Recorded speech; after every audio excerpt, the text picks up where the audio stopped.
Oke, kita buka Markus 10 tadi ya, kembali ya. Markus 10 ayat 45. Perhatikan baik-baik kata bukan melayani, bukan dilayani tapi melayani. Memberikan nyawa, melainkan untuk melayani, untuk memberikan nyawanya. Dan kemudian kita lanjutkan memberikan nyawa, itu artinya mendapatkan nyawa. Jadi Kristus kehilangan haknya untuk memberikan haknya kepada kita. Seorang ibu ya, seorang ibu punya anak bayi. Anak bayinya nangis, kelaparan kan nangis. Ibunya juga kelaparan, lapar. Terus saya tanya, dia dulukan bayinya atau dulukan dia? Dulukan anaknya, dulukan dia. Nah, sebagai orang tua yang disebut sebagai kasih orang tua, dia pasti memberikan makan pada anaknya, karena anaknya kan nggak bisa cari makan. Dia masih bisa cari. Anaknya, gitu kan nggak bisa. Jadi bisa nangkep ini ya. Jadi waktu Tuhan Yesus menebus nyawa kita, karena memang kita itu nggak bisa kalau nggak ditebus.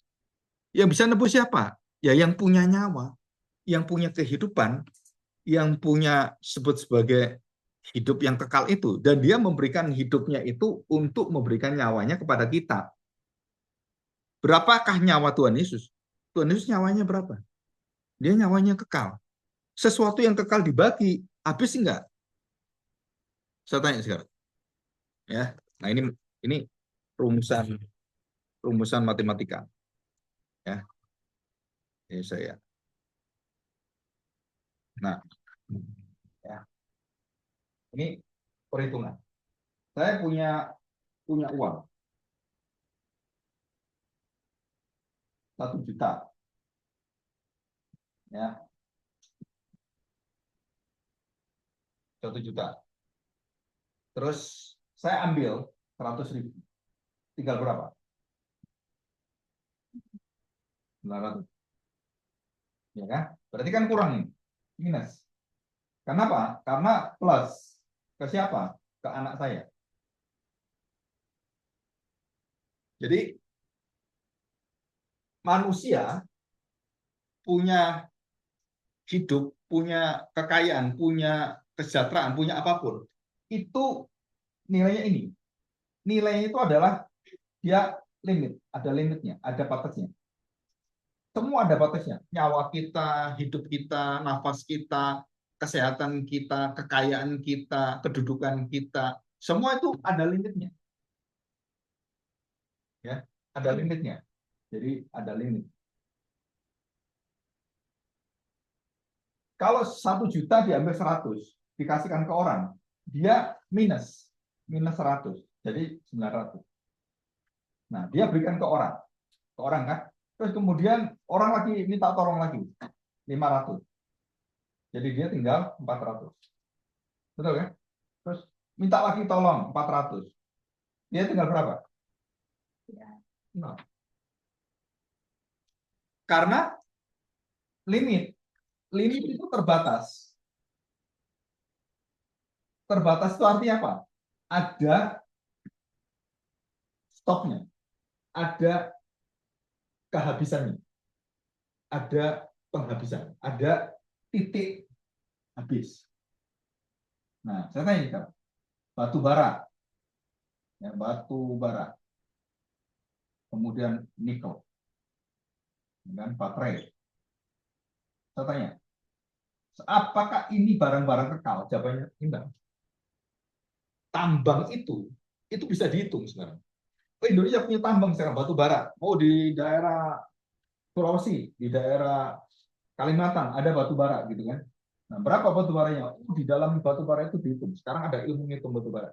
Ada kira-kira 10 juta ton. Ya. Ada 10 juta ton. Dari 10 juta ton ini kalau kita ambil satu hari kan, itu diambil kira-kira 100.000. Kan? Berapa tahun dia selesai nanti habisnya? Nah, itu ketemu. Ya, kenapa saya pakai ilustrasi ini? Supaya kita nangkep. Nangkep apa?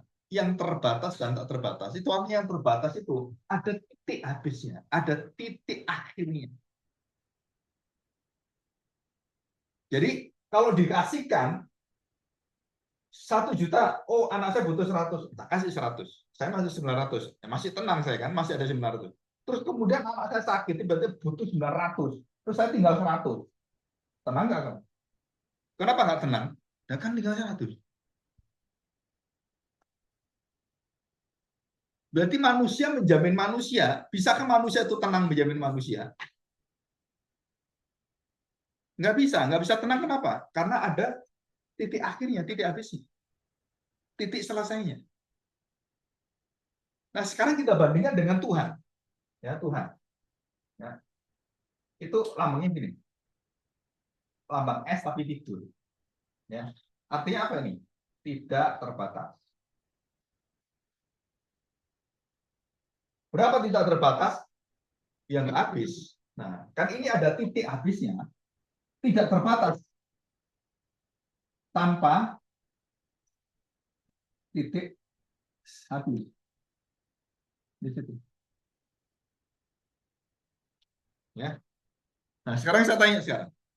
Kalau tanpa titik habis, ya tanpa titik habis, ini kan unlimited. Berapa?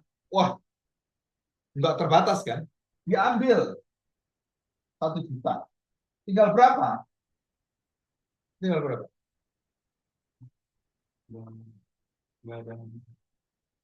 Ya tetap kan? Tetap tak terbatas. 1 juta tak terbatas. Terus ada orang butuh lagi 10 juta. Oke, diambilkan di sini. Berapa sih? Nggak terbatas ya berkurang. Jadi Allah kita adalah Allah yang tak terbatas. Kekuatannya, pengetahuannya, jaminannya tidak terbatas. Terus dalam dirinya, Allah itu adalah Allah yang sudah kamu puji, gak kamu puji. Allah ini kan penuh pujian, ya kan? Pak, kalau manusia dipuji, itu kan bertambah dia, bertambah terkenal, betul kan?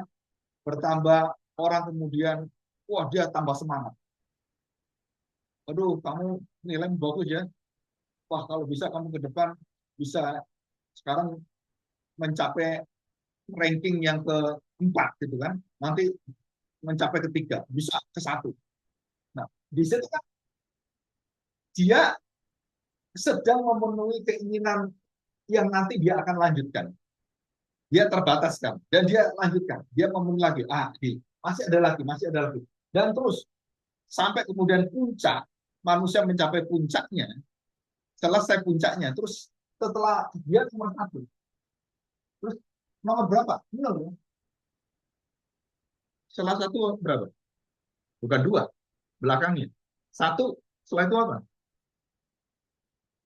Nol. Jadi orang-orang yang mencapai seluruh hidup seperti Daud Salomo, kekayaan, kehormatan, punya istri, terus kemudian punya kerajaan yang luar biasa, terus punya militer, punya kekuatan manusia yang tentara-tentara itu kan, terus dia punya emas perak yang banyak sekali. Nah ini tapi di sini, terus dia sudah dapat ini, semua dapat. Terus dia mau mencapai apa lagi manusia itu? Nol, kosong. Jadi puncak kepuasan tertinggi manusia setelah dia dapatkan semua harta dunia dihabisin semua dikasih ke dia semua. Iblis berkata pada Tuhan Yesus waktu pencobaan. Apa yang dikatakan? Ini lihat ini, dunia ini, uang, kekayaan, kedudukan, kehormatan, tahta. Minta kasih kamu semua, ya kan? Asal kamu menyembah aku. Saya tanya sekarang, ini tak kasih semua. Terus asal kamu menyembah aku. Apa menyembah aku? Binasa kamu.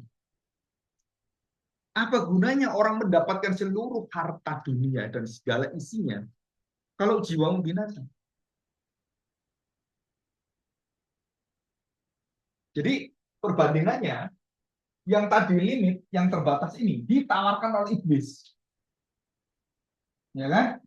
Kamu mau binasa, mati. Nah, sedangkan kita ditawari oleh Tuhan hidup yang kekal, hidup yang kekal kan? Yang ditawari oleh Tuhan ini loh, hidup kekal yang tak terbatas. Kita pilih yang mana? Dalam pikiran kita pilih yang mana? Kalau kita belum belum percaya pada Tuhan Yesus, belum dilahir barukan, belum mendapatkan anugerah, kamu pasti, oh saya ingin punya istri cantik, yang suami ganteng, yang kaya, yang bisa jagain saya, bisa membuat saya bahagia. Nah itu semua di sini. Saya akan memilih suami yang cinta Tuhan, yang betul-betul menyembah Tuhan. Dia sangat betul-betul sungguh-sungguh mengikuti Tuhan. Nah itu di sini. Kamu dapat suami di sini, menuju kemana? Akhir hidupmu. Kamu dapat suami di sini yang dengan Tuhan, kemana kamu? Hidup yang kekal.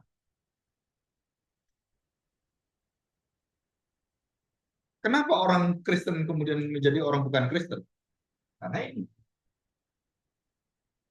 Betul kan? Kenapa orang bukan Kristen jadi Kristen? Karena ini.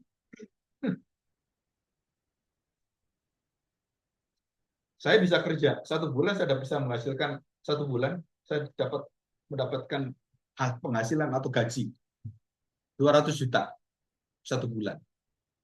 Kamu saya tanya, terus saya jadi hamba Tuhan, saya cuma dapat 200.000. Kamu pilih mana? Hah? Ini saya sendiri. Waktu saya kerja, terus saya main apa itu yang disebut sebagai penanaman investasi semuanya. Nah, kalau itu berhasil, saya dapat apa ini, dapat fee-nya, dapat berkatnya, bagiannya itu 15%. Gitu kan. Dari 1 M saya dapat 15%. Berapa? 150 juta. Belum gajinya sih. Anggaplah 200 juta. 200 juta. Terus saya dipanggil Tuhan. Kamu harus jadi penjala manusia. Bukan penjala ikan lagi. Jadi penjala manusia. Terus saya tanya sekarang. Saya milih mana? Milih yang dapat 200 juta atau cuma sebulannya 200.000? Waktu itu saya melayani malah dapat 45.000.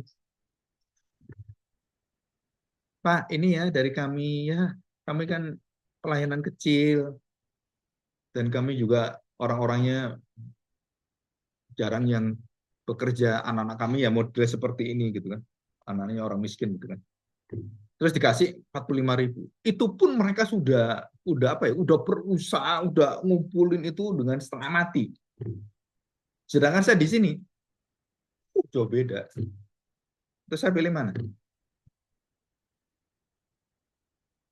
Kalau kamu belum lahir baru, belum percaya pada Kristus, belum mendapatkan anugerah dalam keselamatan, ya mata kita pasti pilih yang 200 juta. Kenapa? Ya enak. Saya mau beli baju, mau beli ini, mau beli, mau pergi. Wah, saya ada semua. Saya pilih mana? Ya saya pilih yang 200 juta dong. Betul kan? Saya pilih itu. Tapi dalam perjalanan kemudian, apa yang terjadi? Nah, Tuhan mencintai saya dengan apa? Ya diajar saya. Dikasih kesulitan, dikasih kecelakaan, terus kemudian jadi orang yang mau mati gitu kan. Dihancurin semuanya. Nah, saya seneng nggak? Marah-marah saya. Tapi setelah saya mengerti bahwa itu adalah jaminan dari Tuhan, bahwa itu adalah panggilan dari Tuhan, dan saya sudah mengerti dan roh Tuhan bekerja, terus saya nggak mau lagi menyentuh yang itu, yang hidup dunia yang enak itu. Kenapa? Karena saya sudah pindah alam. Pindah alam, pindah apa? Dari alam yang betul-betul menginginkan dunia ini menjadi alam yang menginginkan kemuliaan Tuhan. Jadi alam yang penuh dengan kerakusan itu menjadi alam apa? Yang penuh dengan mendahulukan kehendak Tuhan, menyangkali diri, pikul salib. Nah, itu yang menjadi kekuatan hidup orang percaya. Nah, Markus 10:45 itu artinya seperti itu. Artinya apa? Bahwa dalam setiap hidup kita, jalan hidup kita, rahasia bahwa Mesias itu, puncak daripada kekuatan Mesias adalah itu di dalam penderitaannya, kehilangan haknya, kehilangan hidupnya. Dia bukan datang untuk kemudian dipuja-puja, dilayani, kemudian ditinggikan, dan kemudian diangkat jadi raja oleh orang-orang itu. Nggak mau dia. Kenapa nggak mau? Karena itu dunia. Nah, yang diinginkan murid-muridnya apa dalam Markus 10? Wah, kalau bisa saya nanti kamu jadi raja, saya jadi menterinya dong. Nah, itu keinginan-keinginan dunia. Dan Tuhan Yesus katakan, kamu bisa minum cawan yang saya minum, penderitaan itu, kematian itu, ya nggak mungkin. Kamu bisa setelah saya kasih nanti, setelah saya mati, ya kamu akan minum. Kalau sekarang, nggak bisa. Nah, itu inti dari apa? Rahasia kemesiasan dibawa oleh Markus adalah bagaimana Yesus sebagai anak manusia menunjukkan dia bukan anak manusia yang seperti Adam dan Hawa, seperti kita. Dia satu-satunya manusia yang dalam hidupnya tidak dilayani, tapi melayani. Ya. Nah, sekarang saya memuji Tuhan. Saya memuji Tuhan. Tuhan, aku mau muji Engkau. Terus dalam hati saya, kalau saya puji Tuhan, Tuhan pasti senang. Kenapa? Nah, kan saya memuji Dia. Kalau saya memuji Tuhan, Tuhan pasti senang. Oh, berarti senangnya Tuhan itu, nah ini ya, dari sini ya, kita lihat. Ya. Nah, di sini. Ya, kita lihat perbandingannya. Ini unlimited. Ya. Perhatikan, perhatikan baik-baik. Nah, dan kita, kita dikasih gini. Ya, ini terbatas, ini tidak terbatas. Nah, saya memuji Tuhan. Tuhan, saya tambah pujian. Plus, saya memuji Tuhan. 10 lah, anggap aja. Kan? Saya tambah di sini. Nah, sedangkan Tuhan yang penuh pujian ini adalah tak terbatas. Kamu menambahkan 10 pujian itu ke Tuhan. Kamu tambahkan ke Tuhan. Dia bertambah nggak hatinya? Kamu puji. Yang dari 10, yang dari 1000, kamu tambah 10. Jadi 1010. Jadi ngembang dia. Wah, Tuhan lagi bangga. Gitu kan? Terus seluruh dunia, orang Kristen, memuji Tuhan. Dapat 1 juta. Jadi Tuhan dipuji oleh semua orang Kristen waktu hari Minggu. Tuhannya jadi semakin gede. Semakin mulia. Siapa yang betul gitu? Kamu menambahkan pujian, kamu menambahkan kata-kata sanjungan, memuliakan Tuhan. Tuhan tetap sama. Dia tetap mulia. Kamu mau muji atau nggak muji, mulia. Terus untuk apa saya memuji? Bukan untuk memuliakan Tuhan supaya dia semakin mulia, semakin mulia. Bukan, dia sudah mulia. Mulianya itu maha mulia. Nggak bisa ditambah, nggak bisa dikurang. Terus kalau saya hari Minggu memuji Tuhan, memuliakan Tuhan, untuk apa? Saudara tahu? Untuk apa? Nah, sekarang kita lihat ini ya. Jadi saya memuliakan Tuhan. Saya kasih 10. Terus kemudian saya sakit. Saya kena masalah. Terus saya nggak memuliakan Tuhan. Aduh, malas sih. Gimana memuliakan Tuhan? Hidupnya susah, anak saya mati. Begini kesulitan. Nggak memuliakan Tuhan. Nah, dari 10 tadi, karena saya tidak memuliakan Tuhan, hati saya dalam kesusahan, penderitaan, kepedihan, kesakitan seperti itu. Dari 10 tadi yang dikasih ke Tuhan, saya jadi minus 50. Kenapa? Saya nggak bisa memuji Tuhan. Saya nggak mau memuji Tuhan. Minus kan? Bukan minus 10, itu 50. Terus kemudian Tuhannya kurang gitu. Karena kamu nggak muji. Nggak bisa kan? Jadi fungsi kita memuji Tuhan itu apa? Menikmati Tuhan yang tidak pernah habis-habisnya dipuji. Jadi saya memuji Tuhan bukan menambahkan Tuhan tambah besar. Dia sudah maha besar. Nah, saya waktu memuji Tuhan yang maha besar itu, saya betul-betul menyatakan bahwa Tuhan itu adalah sumber daripada segala pujian saya. Jadi bukan menambahkan, tapi ini memuji yang menyatakan Tuhan itu maha mulia. Dia adalah Tuhan yang layak dipuji. Bukan menambahkan pujian, tapi menyatakan bahwa Tuhanlah yang layak dipuji. Dia yang sempurna. Jadi saya nggak muji, saya mangkel, dongkol dengan Tuhan. Tuhan tetap Tuhan, nggak bergantung pada kita, nggak bergantung pada kondisi kita. Ada yang seorang ateis yang bernama siapa ini? Russell, ya, seorang teolog ini, teolog tapi yang liberal. Dia katakan begini, coba ya, Sigmund Freud juga sama, Nietzsche juga sama, mengatakan ini, coba kita semua orang-orang yang di dunia ini jangan memuji Tuhan, kita diam semua, nggak memusuh ya, tapi jangan berdoa, pokoknya jangan semua berhenti semua. Tuhan itu hilang, Tuhan itu lenyap. Kenapa? Karena Tuhan butuh kita. Dia jadi Tuhan karena manusia menuhankan dia, ada Tuhan. Bisa nangkep nggak ngomong dia? Tuhan itu ada karena ada orang yang menuhankan Tuhan. Ada orang yang mencari Tuhan. Ada orang bikin Tuhan. Kalau semua orang itu kemudian tidak percaya pada Tuhan, tidak mau berdoa dan semuanya, bahkan orang Kristen semua jangan berdoa, jangan memuji Tuhan sama sekali, diam aja.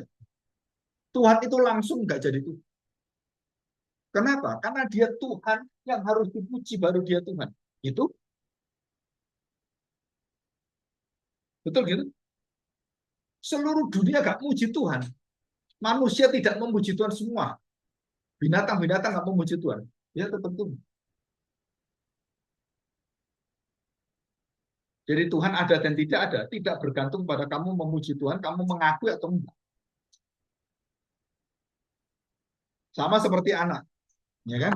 Ini anak saya didik dari kecil terus besar. Terus kemudian nakal anaknya kan, kurang ajar. Terus ngomong gini, anak itu ke mamanya.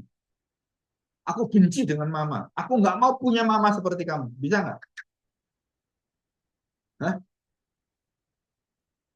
Bisa nggak seorang anak ngomong, saya nggak mau mama. Lu kamu tuh tak lahirkan itu kenyataannya udah ada semua, darahmu darah saya.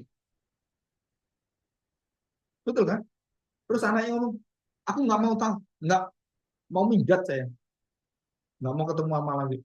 Mama jahat, nggak mau kasih duit, nggak mau kasih motor, nggak mau kasih HP, mau minta HP nggak dikasih kasih, ah nggak mau saya. Terus dia minggat gitu kan? Saya tanya, waktu anaknya tidak mengakui mamanya, dia masih mama nggak? Masih kan? Kamu mau sejahat apapun, mau sedongkol apapun, kamu nggak bisa menghilangkan itu darah, hubungan darah itu nggak bisa juga. Di situ. Nah, sekarang saya balik. Kalau mamanya ngomong seperti ini, kamu ya anak kurang ajar, udahlah mulai hari ini, mama tidak mengakui kamu sebagai anak. Bisa nggak? Hmm?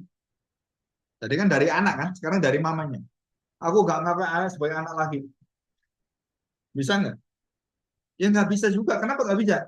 Nah kan lahir dari rahim. Nah ini kalau dari manusia saja kita bisa ngerti hubungan ini, apalagi dengan Tuhan.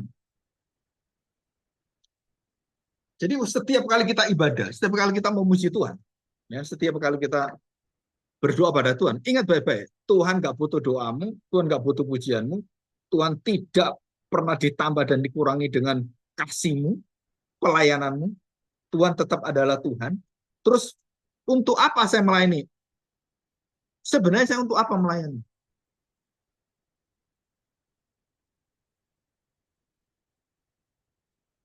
Saya ingat, untuk apa? Alkitab hanya mengatakan satu kata. Hanya satu kata. Bukan satu kalimat, satu kata. Apa itu? Bersyukur. Cuman itu. Bersyukur. Apa bersyukur? Ya, bersyukur. Bersyukur itu apa? Ya, bersyukur. Bersyukur itu artinya berterima kasih sedalam-dalamnya. Tuhan, kau baik. Tuhan, kau menolong kami. Jadi yang dipuji Tuhan. Kenapa Tuhan dipuji? Ya, karena dia menolong saya. Dia baik dengan saya. Nah, itu artinya. Bersyukur. Pak, kalau saya nggak bisa bersyukur gimana? Nggak bisa. Kamu bersyukur itu bukan pada saat kamu senang susah. Bersyukur itu kamu salah bersyukur. Kamu dapat duit, dapat rezeki bersyukur. Kamu anakmu kecelakaan bersyukur. Bersyukur itu tidak mengenal waktu, tidak mengenal kejadian, tidak mengenal positif negatif. Bersyukur itu adalah satu kata yang diminta oleh Tuhan dalam Filipi pasal 4. Bersyukurlah senantiasa. Ya, dan itu agak sulit.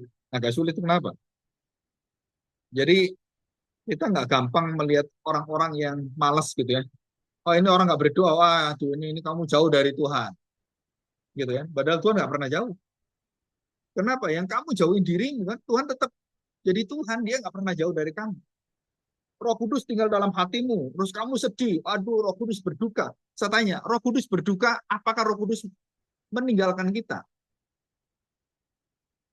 Malah saat itulah Roh Kudus mengingatkan kita, dekat dengan kita. Ya, jadi inilah Injil Markus sebenarnya. Bukan untuk dilayani, tetapi untuk melayani. Nah, orang Kristen yang seorang hamba Tuhan, kalian nanti ada hamba Tuhan, harus pemimpin gereja itu melayani. Pemimpin gereja itu kehilangan kesenangannya.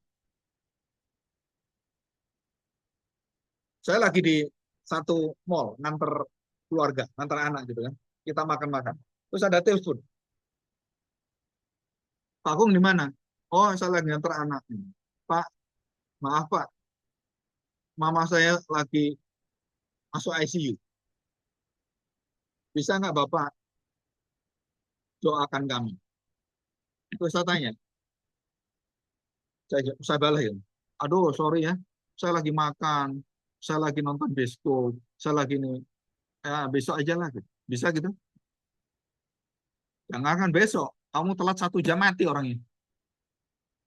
Dan keluarganya butuh untuk apa? Untuk dikuatkan. Nah, kita punya hak untuk apa? Punya hak untuk nolak, ya kan? Nggak bisa saya kenapa saya dengan keluarga. Tapi sebagai seorang hamba Tuhan, kamu bukan datang untuk dilayani, tapi melayani kehilangan hakmu. Terus saya ngomong dengan istri, ya inilah panggilan sebagai gembala sidang. Inilah panggilan sebagai hamba Tuhan. Apa? Ya mendahulukan. Jadi apa yang saya layani dalam keluarga, saya kemudian tunda, jadi bukan dihapus ya. Oke, ditunda. Kemudian saya orang itu selesai berdoa selesai, terus saya pulang kan, pulang. Kalau bisa nyambung. Kalau nggak bisa, ya udah selesai. Dan itu bukan 1 2 kali terjadi, bisa berulang-ulang terjadi. Ya, oke, kita lanjutkan sekarang. Markus pasal 1, pasal 7 aja, pasal 7. Markus pasal 7 ayat 36. Ya, Yesus menyembuhkan seorang tuli ya. Kemudian Yesus meninggalkan pula daerah Tirus dan dengan melalui Sidon pergi ke Danau Galilea di tengah-tengah daerah Dekapolis.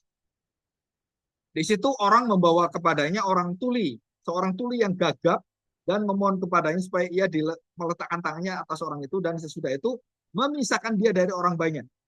Sehingga Yesus dan orang tuli itu sendirian. Lalu ia meludah dan meraba lidah orang itu.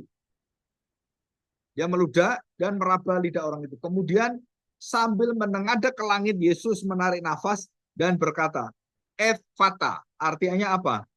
Terbukalah, terlepaslah. Jadi orang tuli itu ada yang tertutup, akhirnya terbuka. Yang terikat, akhirnya terlepas. Ya dibuka oleh Tuhan. Kecacatannya dibuka oleh Tuhan. Maka terbukalah telinga orang itu dan seketika itu terlepas pula lah pengikat di lidahnya. Gitu kan? Lalu ia berkata-kata dengan baik, dengan sempurna. Dan ayat 36, perhatikan ya. Yesus berpesan pada orang-orang yang ada di situ supaya jangan menceritakannya kepada siapapun. Nggak boleh. Ya, jangan menceritakan kepada siapapun. Tetapi makin dilarangnya, mereka makin apa? Makin dilarang, makin apa? Makin dibicarakan.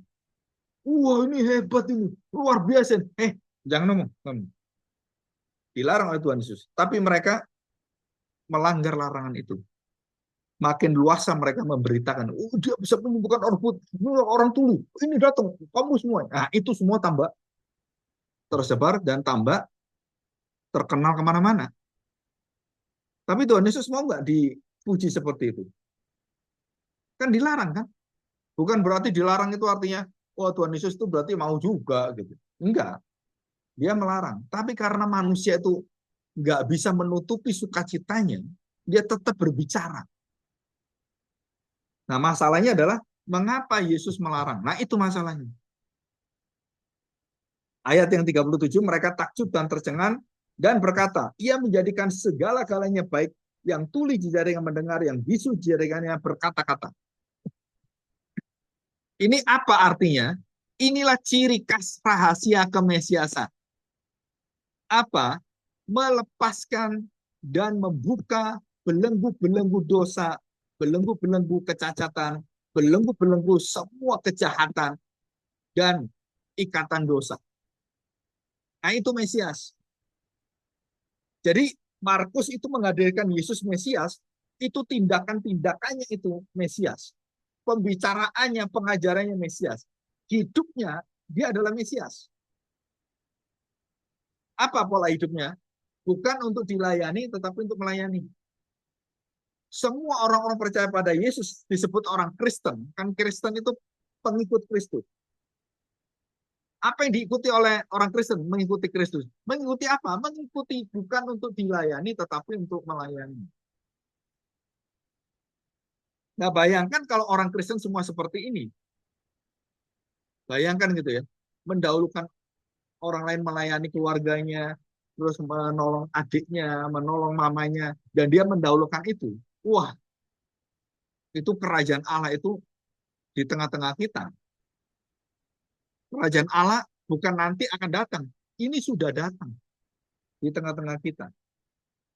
Jadi ini satu penekanan yang jelas. Waktu Yesus melarang, itu ada rahasianya. Kenapa dilarang? Karena rahasia ini yang disembunyikan. Mereka ngomong gini kan, oh ini Mesias, dia bisa menyembuhkan orang yang tuli, jadi mendengar, orang yang bisu jadi berbicara, orang gagah bisa ngomong lancar gitu. Betul kan? Jadi rahasia yang tertutup itu yang harusnya tidak dibicarakan, Tuhan Yesus larang, akhirnya mereka bicara ini. Mereka bicara kan? Terus saya tanya, lupa kan berarti mereka tahu Yesus Mesias. Tahu nggak mereka Yesus Mesias? Harusnya tahu. Kenapa mereka masih nggak bisa percaya Yesus Mesias sampai hari ini? Kita nggak percaya. Walaupun ada mujizat begitu banyak, ratusan mujizat, mungkin ribuan mujizat yang dilakukan Tuhan Yesus. Sampai hari ini mereka nggak percaya. Kenapa? Nah, itu loh rahasianya. Itu rahasia yang diomong oleh Markus. Kamu hanya bisa mengerti rahasia kemesiasan kalau kamu menjadi anak kecil. Dan inilah rahasianya. Orang yang memberitakan Yesus Mesias belum tentu tahu rahasianya. Terus rahasianya itu apa, Pak? Rahasia adalah bahwa kamu bisa menerima Mesias itu adalah satu anugerah Tuhan. Bukan dari kamu yang memberitakan, bukan dari kamu yang menerima mukjizat itu, tapi karena Tuhan yang memberikannya. Tuhan yang membagikannya. Tuhan yang melayani kamu. Tuhan yang menjangkau kamu. Tuhan yang mendatangi kamu. Nah, itu istilah datang juga di Markus sangat bagus ya. Coba kita lihat eh, datang. Ya. Nah, perhatikan istilah datang. Ya. Saya baca aja ini urutannya. Markus 1 ayat 7. Inilah yang diberitakannya. Sesudah aku datang, ia akan lebih berkuasa daripadaku, membungkuk dan membuka tali kasutnya pun aku tidak layak. Dan siapa yang datang? Yesus. Siapa yang ngomong ini? Yohanes Pembaptis. Dia tidak layak. Dia datang, dia layak. Ya. Terus kemudian dikatakan di sini, sesudah Yohanes ditangkap, datanglah Yesus ke Galilea. Nah, ini waktunya ada. Datanglah dia. Datanglah dia. Terus kemudian yang dengan setan-setan ya. Apa urusanmu dengan kami? Hai orang Nazaret, Yesus orang Nazaret. Engkau datang hendak membinasakan kami. Kamu datang untuk apa? Anak manusia datang untuk menyelamatkan, bukan untuk menghakimi. Aku tahu siapa engkau yang kudus dari Allah. Ya, kemudian ayat yang kedua ayat 1, pasal 2 ayat 1. Kemudian sesudah lewat beberapa hari waktu Yesus datang lagi ke Kapernaum, tersiarlah kabar bahwa ia ada di rumah itu. Wah, ini udah terkenal Tuhan Yesus. Ya, udah sangat terkenal. Ya.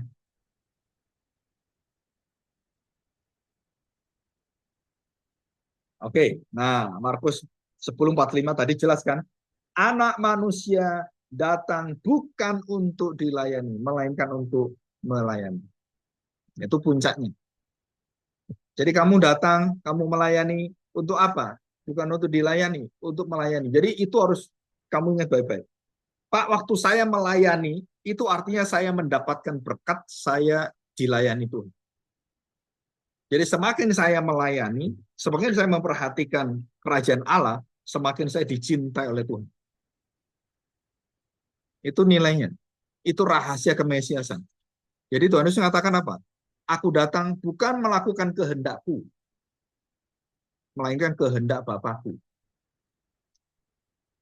Biar cawan ini lalu, kehendakmu jadilah. Nah itu, Yohanes membicarakan ini, nanti kita akan melihat di dalam kitab Lukas. Jadi di dalam Markus ini, Markus ingin semua orang itu mengenal rahasia kemesiasan.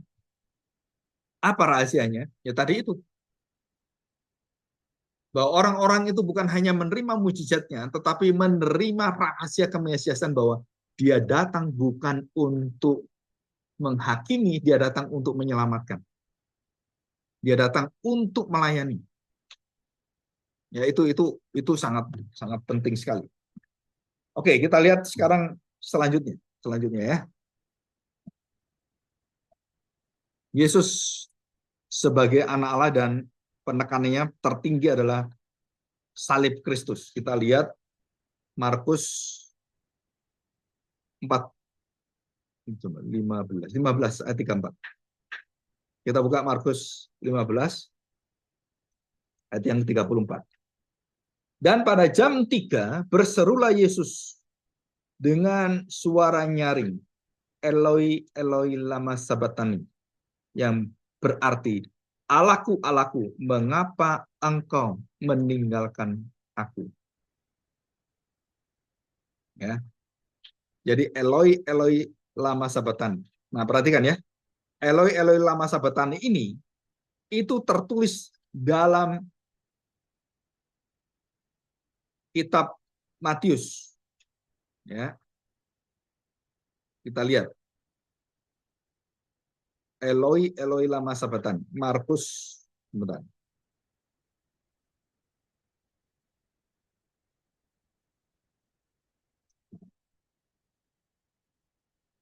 Ya. Matius 24, Matius 27 ayat 45 sama. Terus Lukas juga sama. Ya, Bapak ke dalam tanganmu lah, kuserahkan nyawaku. Ya. Terus kemudian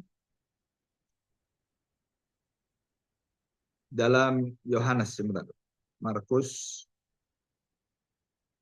dalam Yohanes 19 sudah selesai.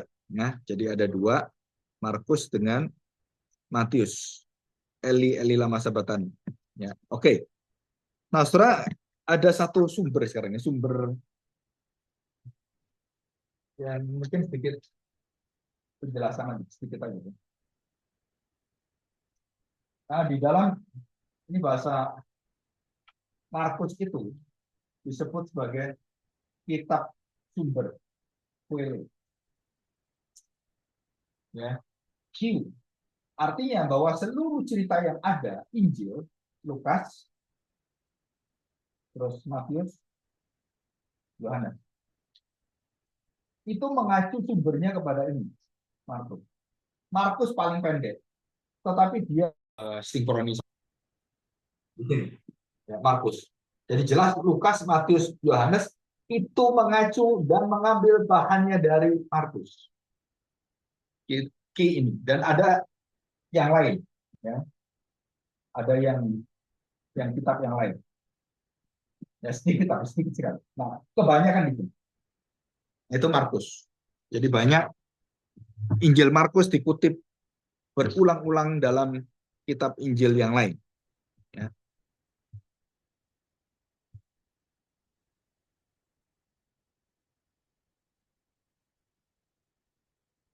Oh, ini nggak bisa lagi.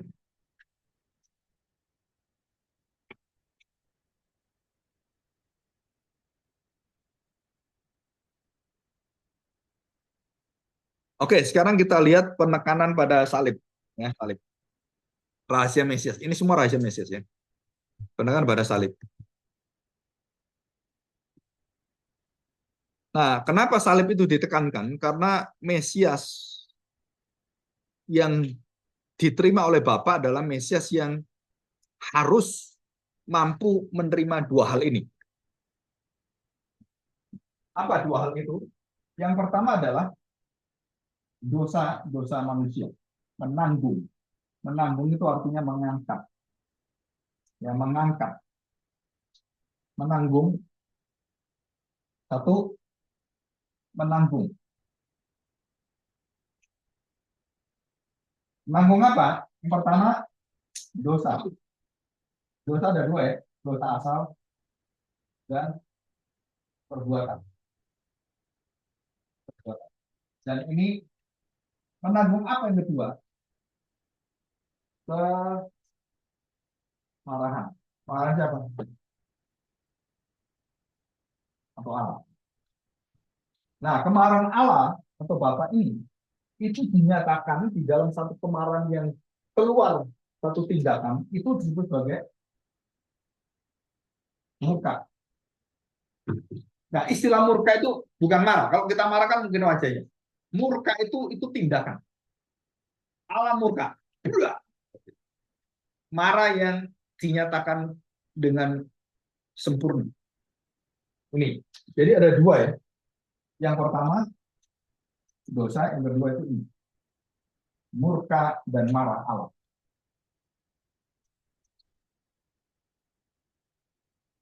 Ah, tadi kita belajar perbandingan tadi ya. Perhatikan. Limited tadi. Ini penting. Ini sebenarnya eh, pengetahuan secara filsafat, secara pemikiran manusia. Tak terbatas. Semua yang berasal dari alam itu tak terbatas. Maksudnya apa? Tak terbatas itu bisa diartikan sebagai maha. Maha itu tak terbatas. Kuasa Allah tak terbatas. Maha kuasa. Gitu kan? Ini maha. Dalam bahasa Yunani-nya itu omni. Latin ya, omni. Omni itu maha, omnipresence, omnipotence, maha kuasa, maha tahu, maha hadir. Ya, itu. Nah, perhatikan, kasih itu berasal dari Allah. Allah adalah kasih. Betul kan? Terus kemudian murah hati dari Allah. Kudus dari Allah. Artinya apa? Kekudusan Allah, kasih Allah tidak berkurang dan tidak bertambah. Dia kekal, dia sempurna. Jadi kalau Allah mengasihi kita, artinya Allah menanggung dosa kita, Allah menanggung murka kita, murka Bapa. Ya. Nah, perhatikan, kasih kudus, adil, benar itu tak terbatas, bersumber pada Allah dan nggak pernah berkurang, nggak pernah bertambah. Dia selalu penuh, dia selalu sempurna di sini. Kasih Allah adalah sempurna. Jadi kalau Allah kasih kita jangan pernah berpikir bahwa kasih Allah itu, ya kasih Allah itu bisa seperti orang itu dikredit, cicil, kredit, terus kemudian dikasih DP dulu. Terus kemudian kalau kamu lagi positif, dia kurangi, negatif dia tambah, dia senang, nah dia kasih kamu kasih lebih, dia nggak senang, no, Tuhan nggak seperti ini. Kasih Tuhan itu selalu sempurna, sempurna. Dan kalau yang sempurna itu kasihnya itu selalu penuh, benar, atau menyeluruh. Ini, ya. Jadi sekarang saya tanya, kalau Tuhan mengasihi kamu, kasih Tuhan itu bergantung hari ini, bergantung kemarin, atau bergantung nanti kamu, sikap kamu nanti masa depan gimana? Saya tanya. Jadi kasih Allah itu sempurna kan? Penuh. Kasihnya itu bukan hanya menjamin kamu sekarang, sebelumnya, dan masa akan datang. Itu artinya sempurna kekal. Jadi kalau Tuhan mengatakan, aku mengasihi kamu, aku barang siapa mengasihi Tuhan, ya, karena begitu besar kasih Allah pada dunia ini, nah kita dikasih oleh Tuhan kan, begitu besar kasih Allah itu kita dikasih Tuhan. Saya tanya, kasih Tuhan itu bisa berkurang, bisa kemudian gagal, bisa kemudian berhenti, bisa nggak? Coba kita perhatikan. Kalau Tuhan itu kasihnya bisa berkurang, bisa berhenti, bisa gagal, dia bukan Tuhan. Kasih Tuhan itu sempurna. Ini kenapa? Dia tidak terbatas dengan seluruh apa yang ada dalam pandangan kita. Dia itu sempurna.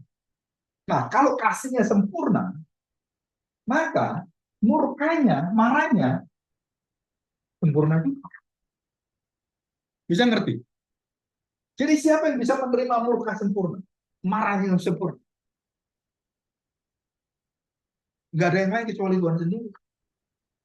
Yang tak terbatas ini. Manusia nggak bisa. Binasa, itu katakan binasa itu artinya apa? Menerima murka tanpa adanya kasih dari Tuhan. Jadi kamu akan binasa. Dan selama-lamanya. Binasa itu bukan sehari dua hari, selama-lamanya. Karena marah Allah, murka Allah, kebinasaan itu adalah kekal, tak terbatas. Nah ini harus kita pelajari betul-betul.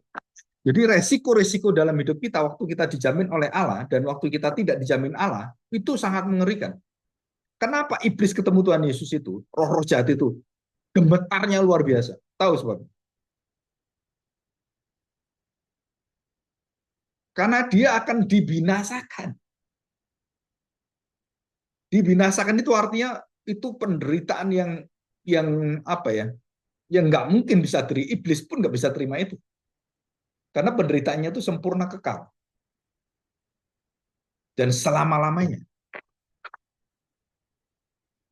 Coba bayangin, ini saya beritahu ya, barusan ini ada satu peristiwa. Ada seorang anak ditaruh karena nakal, ditaruh di kamar mandi, dikunci. Ya, dikunci.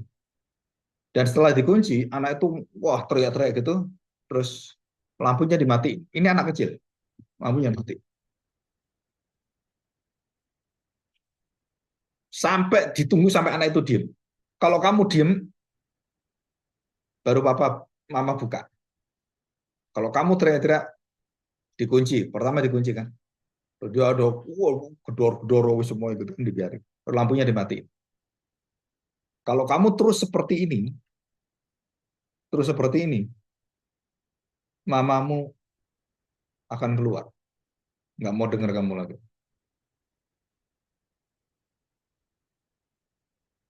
Nah, dengan hukuman ini, Kalau anak itu bisa terima ya, anak itu akhirnya sadar. Oh iya, dia diem. Nah, anak yang sadar bermoral, anak yang jadi baik, itu waktu dihajar, dia tahu diri. Tapi, nah ada dua ini. Tapi, kalau sama dia itu kemudian dendam, dan dia marah, dan dia diem, dan kemudian dia nggak mau mengakui mamanya, dan dia marah luar biasa, kemudian terbebaskan di beberapa waktu kemudian atau di kemudian hari, dia menjadi penjahat kriminal yang sangat kejam. Dia menjadi orang yang tidak pernah belas kasihan. Nah, barusan ini kamu dengar nggak ada peristiwa? Kalau kalau mau tahu ya, gadis penjual makanan diperkosa oleh oleh 4 orang, 5 orang, satunya lari. Dan satu atau dua ya, satu ini adalah orang yang bekas masuk penjara. Dan waktu diperkosa itu, gadis ini melawan, makanya dibunuh. Kenapa dibunuh? Karena dia melawan. Dia dibunuh. Nah, setelah diselidiki, kenapa orang ini bisa kejam seperti itu? Kan sebenarnya orang lihat itu kan yang pertama adalah orang ini terikat dengan dosa. Dosa apa? Pornografi. Ini harus hati-hati kita. Yang laki-laki ini harus hati-hati. Kamu nggak sadar lihat pornografi itu akan mencetak seluruh apa ya syaraf-syarafmu. Itu tinggal tindakan saja, kamu jadi pemerkosa. Semua orang lihat pornografi itu mempunyai benih jadi pemerkosa. Nggak peduli laki atau perempuan. Hati-hati. Kenapa? Karena kamu dididik dalam melihat itu, nggak punya perasaan. Karena harusnya orang menikah itu orang yang suami istri, orang yang sangat mencintai, baru masuk dunia yang diizinkan Tuhan itu, pernikahan. Kan? Hubungan suami istri. Tapi kalau enggak, kamu melihat itu, dan bajingan ini udah ketagihan itu, dia minum juga. Dia minum juga, dia juga ngerampok. Dan perasaannya itu nggak ada. Nggak punya belas kasihan. Selain dia ngambil uang gadis ini, selain dia ngambil tubuh gadis ini, dia juga ngambil nyawanya. Dan itu setan. Kamu lihat Ayub waktu dicobai, kan setan ngomong apa? Nah iya kamu hartanya kamu jagai. Oh iya dia tubuhnya kamu jagai. Kan sama. Ah nyawanya. Ah, jangan nyawanya. Kan nggak jadi kan? Kan iblis diberitahukan, jangan nyawa Ayub. Tetapi yang tidak dilindungi oleh Tuhan, bisa diambil iblis. Bisa. So. Ya gadis ini. Jadi ngambil hartanya, ngambil duitnya, ngambil tubuhnya, ngambil nyawanya. Nah orang-orang seperti ini, itu tanpa kekuatan dari Tuhan, itu nggak mungkin bisa balik. Nggak mungkin bisa balik. Ya, jadi waktu Tuhan Yesus mengatakan Eli Eli lama sabatani, tahu artinya itu. Kenapa itu puncak dari rahasia kemesiasan di dalam kitab Markus. Dan Markus tuliskan itu. Puncak rahasia Markus. Karena Markus menuliskan itu kan saat terakhir kan. Saat terakhir Tuhan Yesus mau mati di kayu salib. Dan setelah itu udah tidak ada. Dan kata terakhir yang ditulis oleh Markus, Yesus di kayu salib itu, ya Eli Eli lama sabatani, yang berarti Allahku Allahku mengapa engkau meninggalkan aku.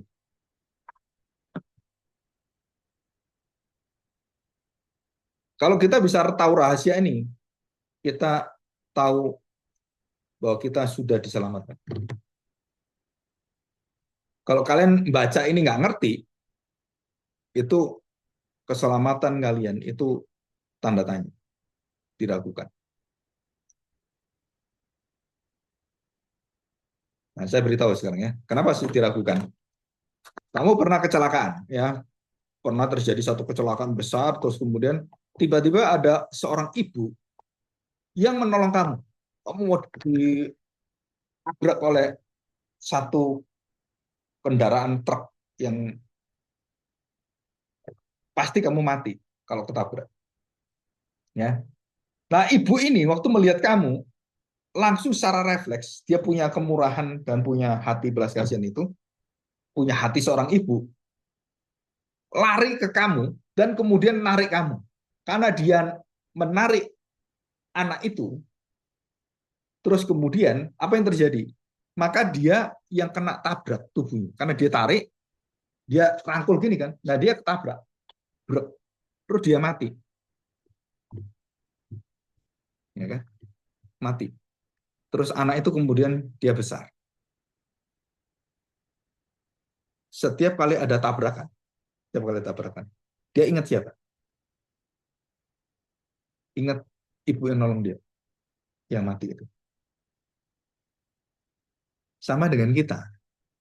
Kalau kamu pernah diselamatkan oleh Kristus, terus kamu melihat Jumat Agung atau baptis atau perjamuan kudus, langsung hatimu tuh bersyukur. Tuhan, ingat saya. Nah, seperti itu. Nah, itu rahasia dari Markus ini. Markus itu ingin kita punya ingatan, Eli, Eli lama sabatani. Itu menjadi titik puncak dari apa? Dari kekuatan kita, keselamatan kita, anugerah hidup baru kita. Jadi kalau tanpa ini, semua itu nggak bisa membawa kita ke dalam hidup kekal. Kita akan binasa. Nah, Markus ini mengingatkan kita, Eli, Eli lama sabatani. Jadi setiap kali kita mendengarkan Eli, Eli lama sabatani, aduh Tuhan, harusnya aku yang dibinasakan. Harusnya aku yang harus dimarahi Tuhan. Harusnya aku yang dimurkai Tuhan. Tetapi Eli, Eli lama sabatani. Dia yang kamu murkai. Dia yang kamu hukum. Dia menderita. Dia kesakitan. Kami dibebaskan. Nah, sama dengan anak tadi kan. Waktu ketabrak, dianya selamat, orang itu mati, dia nggak bisa balas. Orang udah mati. Seumur hidup, dia ingat terus ini. Setiap kali terjadi kecelakaan, dia ingat, aku selamat. Ya bersyukur pada Tuhan. Nah, ini artinya Mesias. Eli lama sabatani. Dan puncak daripada kitab Injil Markus itu menyatakan, ini loh, kamu tahu nggak rahasia kemesiasan?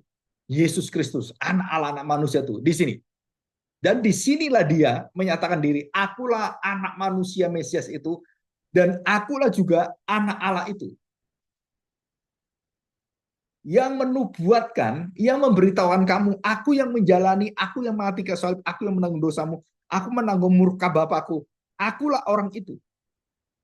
Nah, itu Markus mau menjelaskan pada kita, ini loh Yesus itu. Nah, kita akhirnya nangkep. Nah, begitu kita nangkep, kita kemudian mendapatkan Kristus. Setiap kali ada peristiwa, baik itu Natal, baik itu perjamuan kudus, baik itu Jumat Agung, kebangkitan Tuhan, kita diingatkan lagi. Kita bersyukur. Kenapa? Tuhan memberikan kita kesempatan yang luar biasa.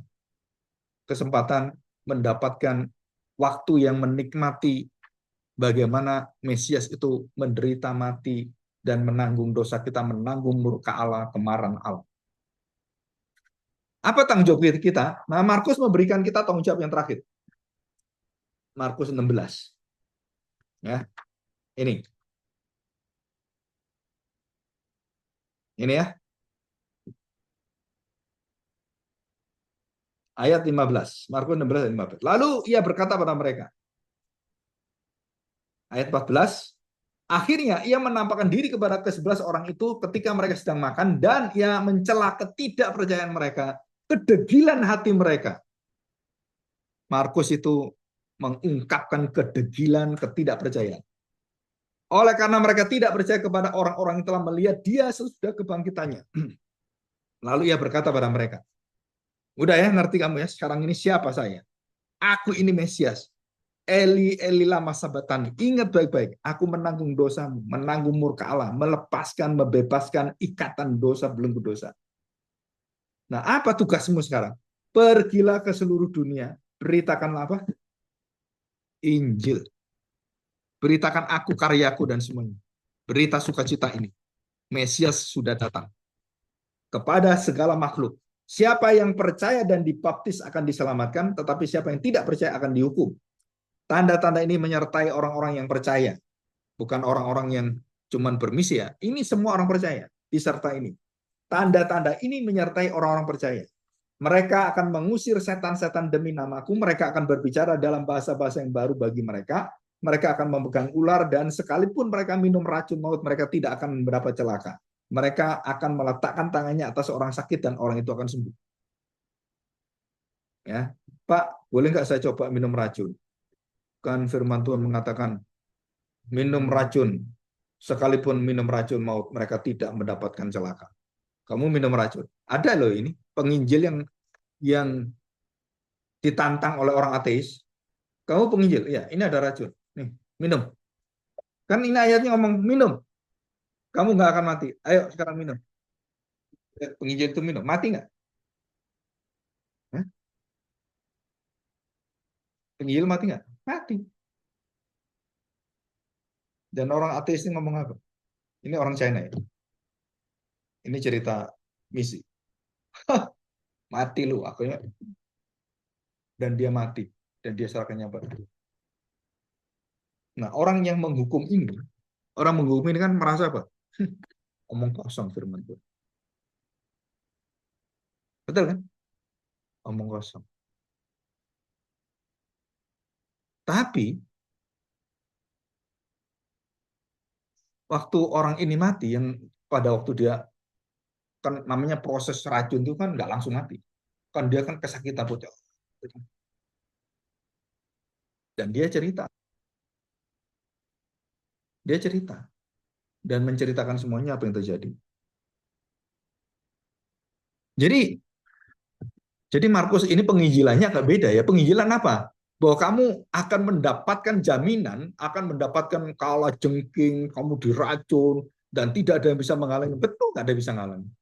Termasuk orang mencabut nyawamu, itu bisa dipakai Tuhan untuk menyatakan Mesias akan hidup dalam dirimu. Nah, itu Injil Markus. Jadi kekuatan kemenangan Injil Markus itu di sini. Mesias tidak terkalahkan. Eli Eli lama sabatani. Kematian itu menunjukkan kemenangan Kristus. Kematian itu menunjukkan kekuatan surgawi. Bukan kekalahan, tetapi sukacita kemenangan. Bukan perayaan, aduh ini Yesus sudah nyerah ini. Bukan, perayaan apa? Jubilium, kemenangan besar. Nah, Markus itu menunjukkan ini. Ya, jadi itu intinya. Oke, minggu depan kita masuk ke Lukas ya. Nah, kalau masuk Injil Lukas, tolong dibaca Lukas pasal 15, Lukas pasal 10. Ya, seluruh pasal itu dua pasal. Itu puncak dan inti Injil Lukas.